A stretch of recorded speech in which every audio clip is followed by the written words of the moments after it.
আসসালামু আলাইকুম। জাতীয় দৈনিক সংবাদ দিগান্ত পত্রিকার নিয়মিত বিনোদন সংবাদের সাথে আছি আমি ইভা সাদিকা। ঢাকাই সিনেমার দর্শকপ্রিয় অভিনেত্রী অপু বিশ্বাস শাকিব খানের সঙ্গে জুটি বেঁধে দর্শকদের উপহার দিয়েছে অনেক সুপারহিট সিনেমা করতে করতে একসময় তাদের দুজনের প্রেম হয়, এরপর বিয়ে। তাদের রয়েছে একটি সন্তানও। তবে এই নায়িকার প্রথম বয়ফ্রেন্ড কে তা জানলে আপনিও অবাক হবেন। দেশের একটি গণমাধ্যমে দেওয়া সাক্ষাৎকারে অপু বিশ্বাস বলেন, বলিউড অভিনেতা শাহরুখ খানের প্রেমে পড়েছিলাম। আমার প্রথম বয়ফ্রেন্ড ছিল শাহরুখ খান। ঘটনাটা খুলে বলি, আমার পড়ার রুমের সামনে শাহরুখ খানের বড় পোস্টার লাগিয়ে রেখেছিলাম।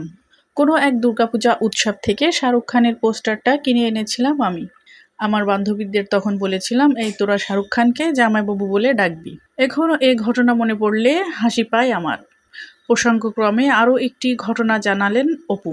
তিনি বলেন, আমাদের পাড়ায় এক কাজিনের ছেলে আমাকে খুব পছন্দ করে। ওর বয়স 2.5 বছর। ও আমাকে গার্লফ্রেন্ড ডাকে। ওর মাকেও এভাবে বলে। মা, আমি অপুকে বিয়ে করব। বিয়ের পর অপুকে চকলেট খাওয়াবো। মজার ব্যাপার হলো, ও আমার জন্য ওর ভাগের খাবারের অংশ মাঝে মধ্যে রেখে দেয়। আর শাকিব খানকে একদম সহ্য করতে পারে না। আমাকে প্রায় বলে, তুমি শাকিবের সঙ্গে কেন কথা বলো। শোনা যাচ্ছে এবার পরিবারের পছন্দেই বিয়ে করবেন ঢাকাই সিনেমার এই নায়ক। মেয়ে যুক্তরাষ্ট্র থেকে চিকিৎসা বিষয়ে পড়াশোনা করে দেশে ফিরছিলেন।